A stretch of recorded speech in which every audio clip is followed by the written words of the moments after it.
একটু টাইম লাগবে ওটা সেশনটা রেকর্ড হতে। হ্যাঁ, স্টার্ট হয়ে গেছে। যাই হোক, আমরা আজকে যেটা করব, তো সেটা হচ্ছে আমরা ডেপ্রিসিয়েশনের একটা অঙ্ক করব, change in method as per accounting standard 10, revise accounting standard 10। আমরা এটাকে সলভ করব। তো তার আগে আমি স্ক্রিনটা তোদের সাথে শেয়ার করে নিচ্ছি।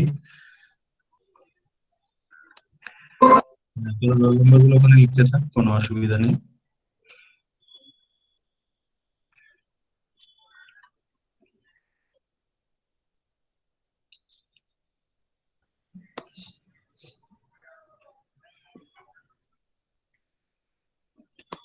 কোশ্চেনটা দেখা যাচ্ছে? আনমিউট করে বলবি। কোশ্চেনটা দেখা যাচ্ছে? Yes, sir. Is it? ঠিক আছে, তাহলে আমি কোশ্চেনটা ফার্স্ট একটু পড়ে দিচ্ছি তোদের জন্য। এটা সিম্পল একটা কোশ্চেন আছে, 2016 ক্যালকাটা ইউনিভার্সিটি বিকম অনার্স এসেছিল এই কোশ্চেনটা। তো সেটা আমরা সলভ করবো। So very simple problem. তো এখানে দিয়েছে, দেখ, messrs ABC concern purchased a machinery for 1,80,000 on 1st January 2012 and followed the straight line method depreciating the machine, charging depreciation at the rate of 15% per annum. On 1/1/2015, it was decided to follow the diminishing balance method of charging depreciation at the rate of 10% per annum from the date of purchase of the machinery, and necessary adjustment for the change of method of depreciation is to be made on 31st 12/2015, and prepare machinery account for the year 2015. Show the details working. তাহলে একটা laser account করতে হবে only 2015 এর জন্য। আমি তোদেরকে show করছি, এটা ছোট্ট লেজার অ্যাকাউন্ট। এরকম সাইজের একটা লেজার অ্যাকাউন্ট তোরা ওপেন করবি, আর নিচে ওয়ার্কিং এর জায়গা, আর তার নিচে একটা নোট লেখার জন্য জায়গা। নোটসটা আগের দিন যে নোটটা লিখেছিলাম সেই নোটটাই আমরা লিখবো।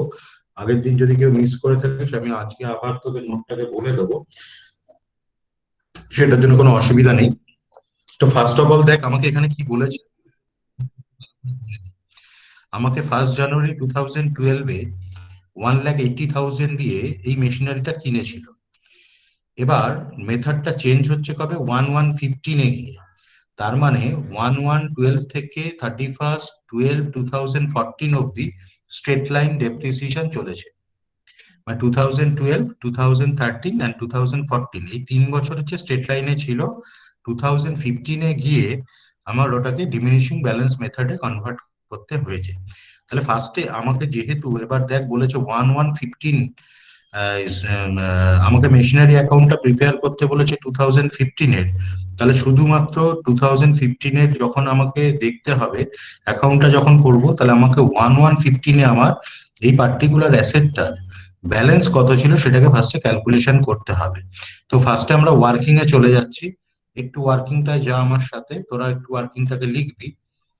ওয়ার্কিংটা ঠিক আছে, লেজার অ্যাকাউন্টটার নিচে ফার্স্টে ওখানে লিখবি ডেপ্রিসিয়েশন ওয়ার্কিংস বলে, নিচে লিখবি number 1, depreciation on machinery from 1/1/2012 to 31st 12/2014 under straight line method.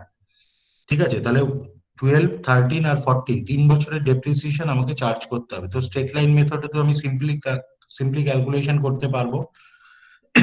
তাহলে 1,80,000 ইন্টু 15% ছিল rate of depreciation for 3 years into 3। তাহলে ক্যালকুলেশন করলে আসবে 81,000। কারোর বুঝতে অসুবিধা থাকলে বল, আমি আবার বলছি। 1,80,000 এর ছিল অ্যাসেটটা অন 1/1/12, 1/1/2012। এবার আমাকে 2012, 2013, 2014 মানে 3 বছরের ডেপ্রিসিয়েশন আমাকে ফার্স্টে ক্যালকুলেশন করতে হবে। তাহলে দেখ আমাকে 1,80,000 ইন্টু 15% করলে 1 বছরের ডেপ্রিসিয়েশন হবে। তাহলে ওটাকে যদি 3 দিয়ে মাল্টিপ্লাই করে দিই ডিরেক্টলি, তাহলে 3 বছরের ডেপ্রিসিয়েশন আমরা পেয়ে যাব। এটা ক্লিয়ার? এটা ক্লিয়ার হয়েছে নাকি বল একটু। Yes, sir. আবার বাকিরা একটু রেসপন্স দিতে হবে, নাহলে তো বুঝতে পারবো না। স্যার স্যার হ্যাঁ, একবার স্যার। করে দিয়েছেন স্যার। বল, বল। बोलती एक मतलब 3 इयर्स का एक ही साथ कर दिया है ना। डेप्रिसिएशन चार्ज कर दिया इधर। मतलब हाँ आपको बैलेंस आ जाएगा। देखो नीचे में हमने लिखा है बैलेंस ऑन 1/1/2015, मतलब ये 1,80,000 का जो एसेट्स है, ये इसका बैलेंस 1/1/15 में कितना आएगा, 1,80,000 में से 3 इयर्स का डिप्रिसिएशन लेस माइनस कर कर दिया देंगे। हमने, हाँ माइनस कर देंगे तो आपको बैलेंस आ जाएगा 1/1/2015 में 99,000। ঠিক আছে, সবাই ओके বুঝতে सर। পেরেছি যেটা? 1,80,000 থেকে 81,000 মাইনাস করে দিলাম, তাহলে 1/1/15 যেহেতু আমাকে 15 ডেপ্রিসিয়েশন এই মেশিনারি অ্যাকাউন্টটা করব, তো ওখানে তো আমাকে ব্যালেন্সটা বসাতে হবে। तो সেই बैलेंसটা হচ্ছে এইটা, इसका बैलेंस है 99,000। और देखो ये मैं लेजर अकाउंट में जा रहा हूँ, इधर देखो लेजर अकाउंट में हमने लिखा है 1/1/2015, थोड़ा सा इधर कट गया है, इधर डेट दे दो 1/1/2015 टू बैलेंस बीडी, और इधर अमाउंट में लिखो 99,000 जो हमने कैलकुलेशन किया है वर्किंग में। Okay okay okay sir. Okay, very good. और इसके बाद क्या करेंगे हम, डेप्रिसिएशन फॉर 2015 को हमको कैलकुलेशन करना है। और ये देखो इधर वर्किंग में हमने दिखा है कि depreciation for 2015 under diminishing balance method, हाँ, और अंडर न्यू मेथड में डिप्रिसिएशन हो रहा है 10% रेट में हो रहा है, और डिमिनिशिंग बैलेंस मेथड में हो रहा है, मतलब बैलेंस के ऊपर डिप्रिसिएशन चार्ज करना है ना। डिमिनिशिंग बैलेंस में क्या होता है, जो बैलेंस रहता है उसके ऊपर परसेंटेज हम चार्ज करते हैं, और स्ट्रेट लाइन में क्या करते हैं, कॉस्ट के ऊपर चार्ज करते हैं। तो अभी डिमिनिशिंग बैलेंस मेथड मतलब ये जो बैलेंस 99,000 आया था, इसके ऊपर 10% हमने डेप्रिसिएशन चार्ज किया, मतलब करंट ईयर मतलब 2015 का डेप्रिसिएशन जो होगा वो है 99,000 इंटू 10%। ओके ना? Yes sir. ওকে, তো अभी इस डेप्रिसिएशन को हम लेजर अकाउंट में पुट कर देंगे। এই সবাই লিখেছি যেটা 99, এটা একটু ক্যালকুলেশনটা লিখে নে, सब लोग लिख लो।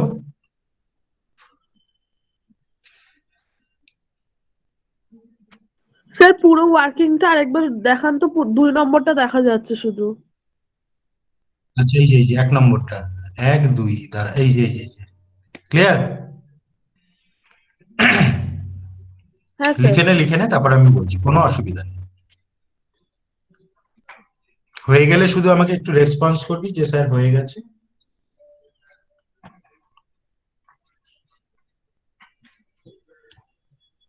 তাহলেই হবে। ঠিক আছে? Done sir. হ্যাঁ স্যার হয়ে গেছে।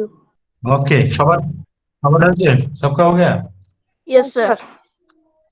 सबका साथ सबका डेप्रिसिएशन, है ना? तो लेजर अकाउंट में आ जाओ। लेजर अकाउंट में इधर क्रेडिट साइड में लिखो 31/12/2015 बाय डेप्रिसिएशन अकाउंट, और नीचे में नोट दे दो अंडर न्यू मेथड। अब इधर अंडर डिमिनिशिंग बैलेंस मेथड भी लिख सकते हो। तो हमने क्या लिखा है, under new method. New method कौन सा मेथड में आ रहा है, डिमिनिशिंग मेथड में आ रहा है। ठीक है, तो इधर लिखो bye depreciation account under new method is 9900, तो इधर 9900 दिखा दो, और उसके बाद इसको बैलेंस कर दो। 9900 इधर आ गया तो 99,000 का टोटल में आ जाएगा ये। 99,000 टोटल हमने डेबिट और क्रेडिट में लिख दिया, और इसके बाद इसको माइनस करने से बैलेंस आपका आ जाएगा 89,100। ओके ना? Okay sir. Okay, very good. और इसको बैलेंस शीट को बीडी करना है, क्योंकि 15 तक बनाने के लिए बोला है, तो आपको 16 का बैलेंस दिखाना है। इधर डेट थोड़ा सा कट गया है, इधर डेट में लिखो 1/1/2016 to balance BD 89,100। Balance CD আর বিডিটা কিন্তু, বিডিটা যেটা করবি কিন্তু টোটালের নিচে হবে। অনেকে আমি দেখলাম অ্যাসাইনমেন্ট তোরা করেছিস, অ্যাসাইনমেন্টে ডেপ্রিসিয়েশন করার সময় ব্যালেন্স বিডিটা অনেকের এইটা লেভেলে চলে গেছে, কখনোই যাবে না। টোটালটা উপরে থাকবে, ব্যালেন্স বিডি, সিডি মানে ক্লোজ হচ্ছে, ক্যারেট ডাউন, ক্লোজ করছি, আর বিডি মানে হচ্ছে টোটালটা নিচে যাবে। অনেকের কিন্তু এরকম ভুল হচ্ছে, কেন হচ্ছে আমি জানি না, তোরা অলরেডি অ্যাকাউন্টস করে এসেছিস, এরকম ব্যালেন্সিং এ ভুল হওয়াটা আমার ঠিক ভালো লাগছে না। কিন্তু একটু বি কেয়ারফুল অ্যাবাউট দ্যাট।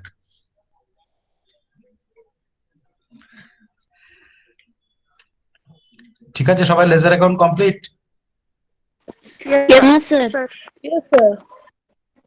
আচ্ছা, আর কারো কোনো ডাউট আছে এখানে কোশ্চেনটা? আমি কোশ্চেনটা আরেকবার তবুও যাচ্ছি, এখানে তবু আরেকবার বলে দিচ্ছি আমি তোদের, স্যার মেসার্স এবিসি। হ্যাঁ বল বলছি কালকে যে বল। নোটটা দিয়েছিলেন না ওইটা একটু বলবেন, কালকে না ঠিক মতো লিখতে পারিনি। নোটটা ঠিক আছে, এই তাহলে অঙ্কের নিচে নোটটা আজকে আরেকবার বলে দিচ্ছি। একদম ওয়ার্কিং এর নিচে চলে যা, নোটসটা একবার বলে দিচ্ছি কি লিখতে হবে। একদম ওয়ার্কিং এর নিচে নোট বলে লেখ, লিখে নে লিখে নে লিখে নে। লেখ as per revised accounting standard 10। Accounting স্ট্যান্ডার্ডটাকে শর্টে লিখতে পারবি capital A capital S. As per revised accounting standard 10 মানে AS10, কমা দিবি, তারপরে একটা কমা দে। চেঞ্জ অফ ডেপ্রিসিয়েশন মেথড, তারপরে লেখ change of depreciation method is treated as change in estimates, is treated as change in estimates। তারপরে আবার একটা কমা দিবি, এস্টিমেটস এর পরে একটা কমা দে, কমা দিয়ে লেখ not as a change in accounting policy, not as a change in accounting policy।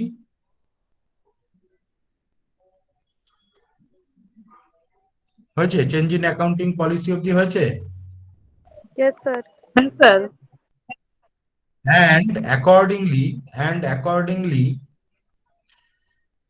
accordingly তারপরে একটা কমা দিবি, such change, such such change is to be applied, such change is to be applied,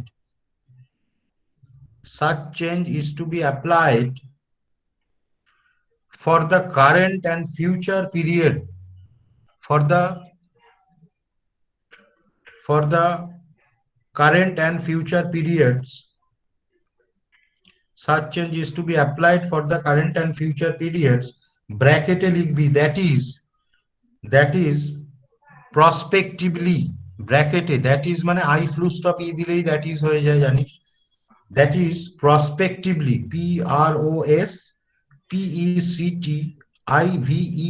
PROSPECTIVELY, prospectively, কমা দিয়ে লিখবি not for the past periods, not for the past periods, ব্র্যাকেটে লিখবি that is not retrospectively, ব্র্যাকেটের মধ্যে that is not retrospectively, RETROSPECTIVELY, retrospectively, sir not for past that is period. periods, তারপরে ব্র্যাকেটের মধ্যে লেখ that is not retrospectively, স্পেলিংটা আমি বলে দিচ্ছি তাও, RETRO, retrospective, SPECTIVELY,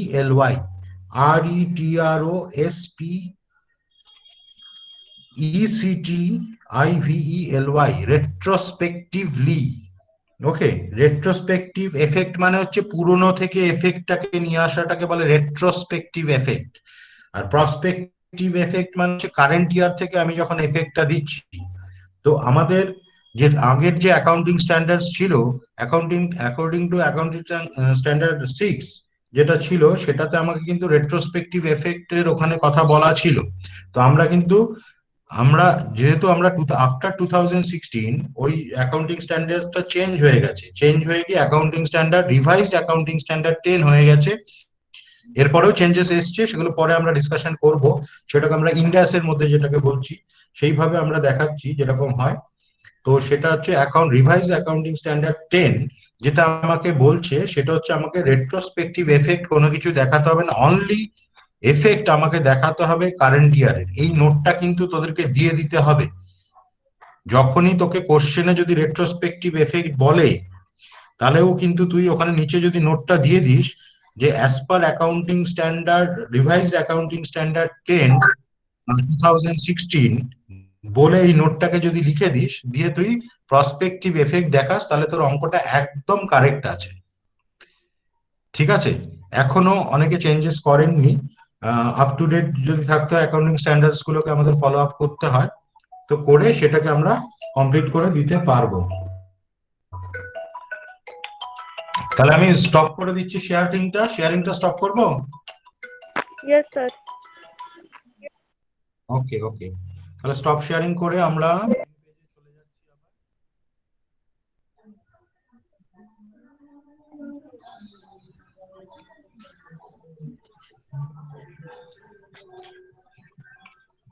এবার তোদের কি কি প্রবলেম আছে আমাকে একটু বল।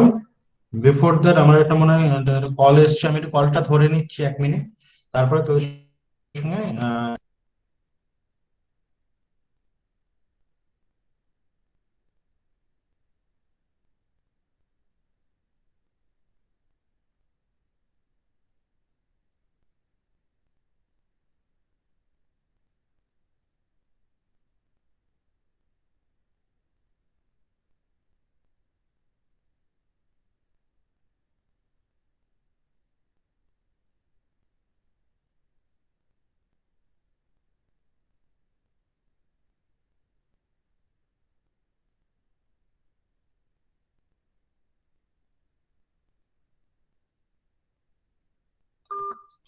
আচ্ছা, আমরা রেকর্ডিংটাকে আগে অফ করে দিচ্ছি। আচ্ছা, অ্যাটেন্ডেন্স সবাই দিয়ে দিয়েছিস তো চ্যাট বক্সে? হ্যাঁ sir. Yes, sir. Yes, chat sir. বক্সে অ্যাটেন্ডেন্স। Yes, sir. ঠিক আছে, তাহলে আমি রেকর্ডিংটাকে স্টপ করে দিলাম। হ্যাঁ, রেকর্ডিংটাকে স্টপ করে দিলাম। না, এখনো লিখছে অনেকে, পরিদীপ আনসারি। ঠিক আছে, অফ করে দিচ্ছি তাহলে।